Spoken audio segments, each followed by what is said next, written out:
Hi, this is Dennis Gage. Welcome to another supercharged edition of My Classic Car. This week we're honored to be guests of the River Cruisers here in Laughlin, Nevada at their 6th annual Roddin on the River Extravaganza. Laughlin is located about 80 miles south of Las Vegas on the Colorado River. The glitz and glamour of the hotel casinos make a perfect backdrop for this wild cruisers event. Later in the program we'll show you some of these colorful rods and customs. But first, Mr. Norm, who some people call the Carroll Shelby of the Mopar world, is the subject of our Classic Designers and Engineers feature.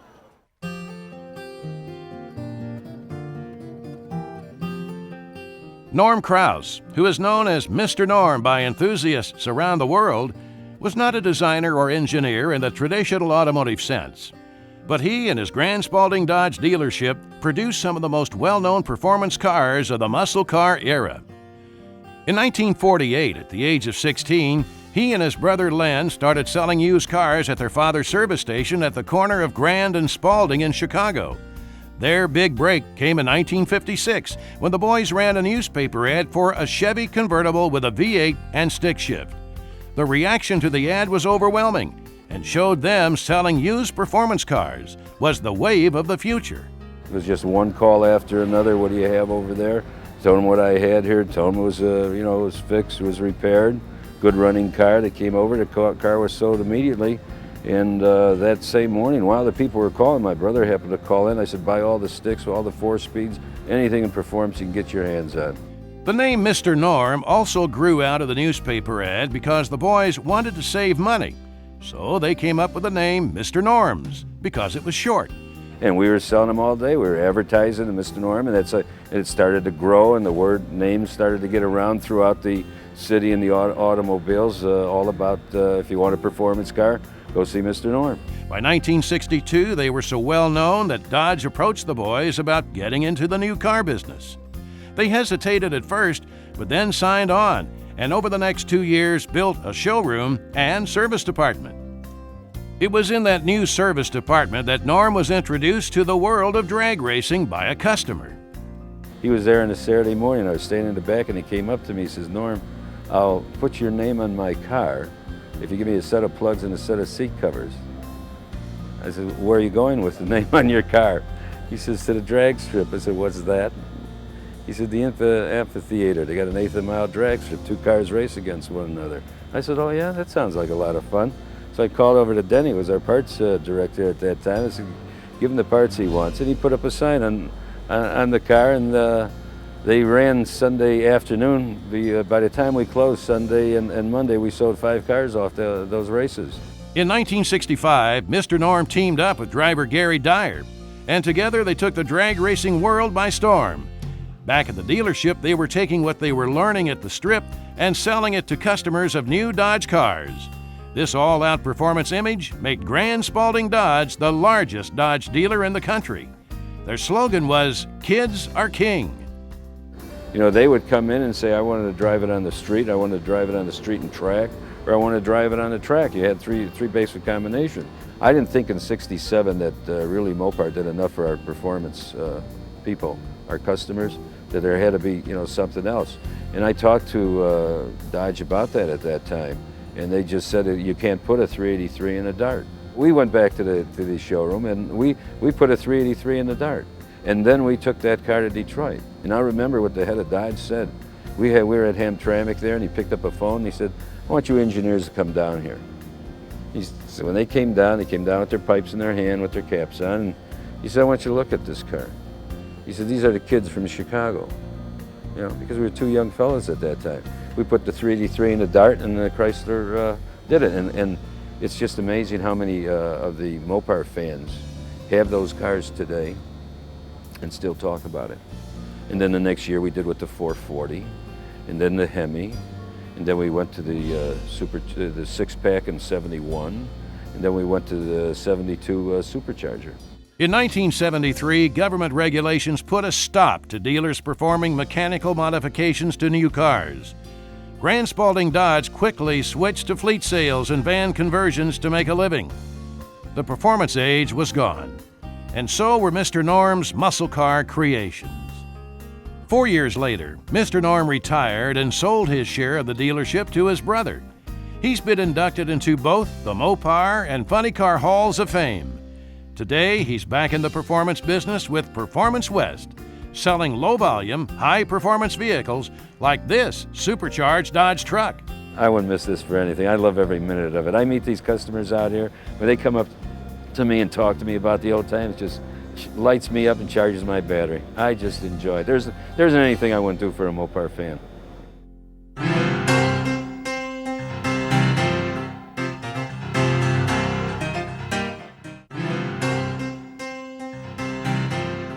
Welcome back to My Classic Car in Laughlin, Nevada, site of Roddin on the River, a three-day happening that attracts some of the finest rods and customs in the Great Southwest.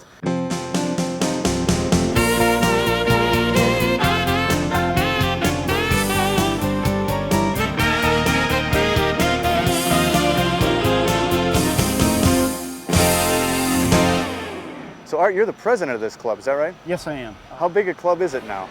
Well, we have 75 memberships, which means we have 75 families, and we try to do the things, together and do family things, or, we have a beach party each year, we have a Christmas party each year, we have cruise nights, when anybody and everybody can come out to cruise nights. We've got folks coming in for the 6th year from Ohio, Colorado, New Mexico, a lot of Southern California folks coming.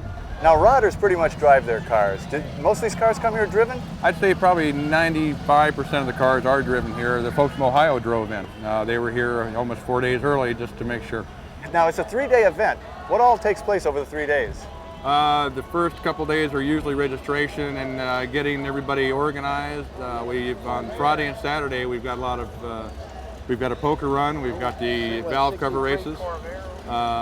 We have the DJ here and just a lot of people talking about cars and learning about cars. Well, it feels like a family event too. That valve cover race was pretty fun to watch. It was great. That's the most contestants we've ever had.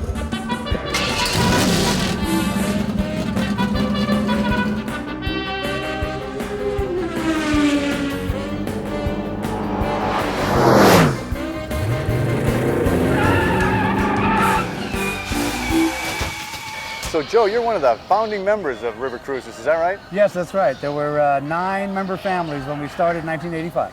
And was it always River Cruisers? No, we started out as the River Classics, restoring classic cars. We had no limits, but any classic. Later on, as the group grew, and we decided to do runs and car shows for community fundraising, we went to the River Cruisers because we opened it up to all cars. So how big was the first show you guys did? The very first one was a fundraiser for the Rotary Club, and we had 19 cars. 19 whole cars. Well, it's grown a bit, hasn't it? Yeah, that was 1986. And you're at about 400 and some odd cars this year. Yeah, we're getting close to 500. I think 444 or 450 was the right number. And everything you do here is done for charity, is that right, Joe? 100%. Except for its operating expenses, we donate 100% of our fundraising to local charities. Joe, fabulous event. It's a great thing that you guys are doing. And it's great for charity. That's it great is. part. Thanks for having us. Oh, thank you for coming. This made our event today. Appreciate you saying that.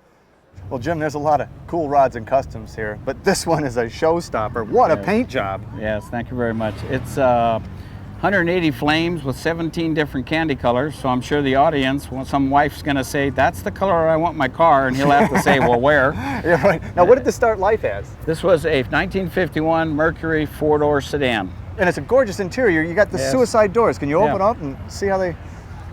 These doors were made from the original 4 doors to make these right here. And how about the interior? And it has Recaro seats. It has a dash that's made by Wabbit. It's got a TV with a VCR and a CD player and cassette players and stuff like that. Well, what powers this car?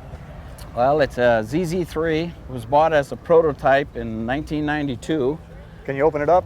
Oh, of course you can open it up. Of course I can open it up. That's pretty sweet, too.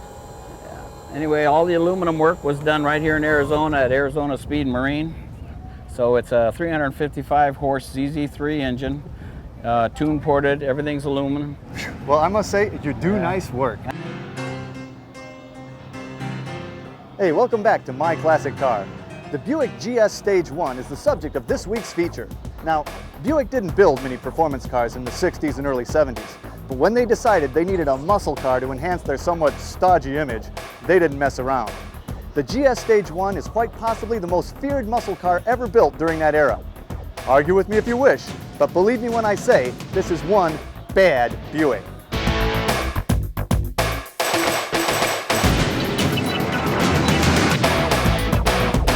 We're here today with John Chamberlain. John, welcome to the show. Thank you. John's the owner of this 70 GS Stage One, perhaps the ultimate sleeper, perhaps the baddest muscle car ever built. John, this is quite a piece. These Buicks were really understated cars. You took the words right out of my mouth, Dennis. I was going to say understated myself because that is so true on these cars. This car is a typical Stage One car that came with, you know, perhaps a column shift, understated paint, vinyl top, and this car has all of those. It's a bench seat car. Triple brown. Triple brown, sure. This car is unrestored. It has the original paint still on it, the original vinyl. The interior is still original. It had that luxurious vinyl that was luxurious famous vinyl. back then. And it does have that sort of anti look to it. It has an anti look or a grandmother look, depending on how you would want to look at it, sure. Interestingly enough, this car did come with a few essentials that every Stage One car should have, in that it has the factory gauges and tachometer, and the sports steering wheel is a nice addition and things like that. Power steering and brakes, no air conditioning or anything like that. So, but that's a good point. This is an original car. This is a survivor. It is, absolutely is. It's all original, including the engine. Yes, and let's have a look at that engine. Okay, sure. The Stage One monster, GS 455. Now this was only rated at 360 horsepower when it first came out. That is correct. That's baloney. It is. NHRA refactored these cars to 400 horsepower after they were introduced, after they saw what kind of numbers they were turning. But the real story on this engine is also its torque, though. It's very high torque. It's a torque story. It's 510? Yes, 510 at 2,800 RPMs. And these scoops were active. They were. This car had vacuum that came to these scoops that kept them closed until acceleration, and as soon as you floored it, of course, your vacuum would go away and the scoops would open up and send cool air in from the scoop area here into the engine. Your foam pieces even look original. They are. They're almost 30 years old too. So this was a hydraulic cam and only 10-to-1 compression ratio. Yes, 10-to-1, actually about 9.8-to-1. Single hydraulic cam, quadrijet carburetor, cast iron intakes, cast iron exhaust manifolds. Really nothing magical about it at all. Except that they would flat out fly. Except they would really go. Absolutely would. Well, we're here on a strip at the Mid-Michigan Motorplex, and what do you say we zip down it a couple times? I think that's a great idea. Let's go do that. Okay.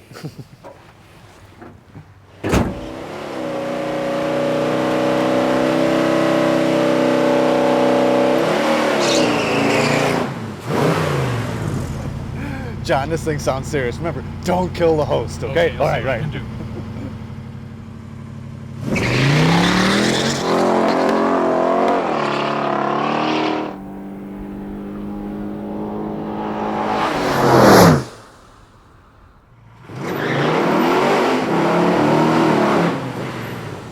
know, it's too bad we don't have feel-o-vision, because the inertia is incredible when this thing kicks. Sure is. It's like you're just sitting here and then all of a sudden it's like this.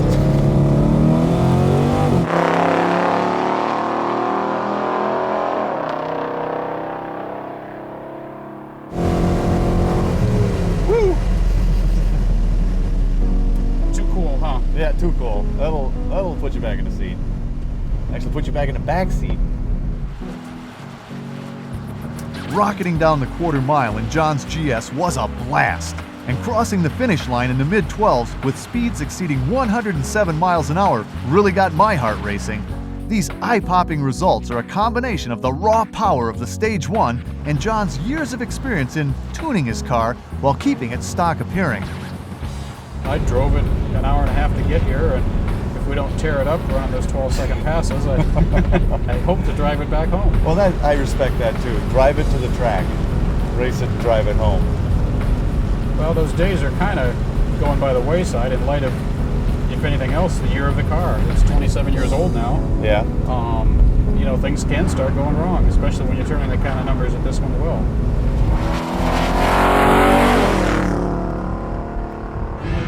My Classic Car will be right back after this. Well, that's all the fun we can pack into this 30 minutes. And our thanks to those great rodders here in Laughlin at Roddin on the River. Hey.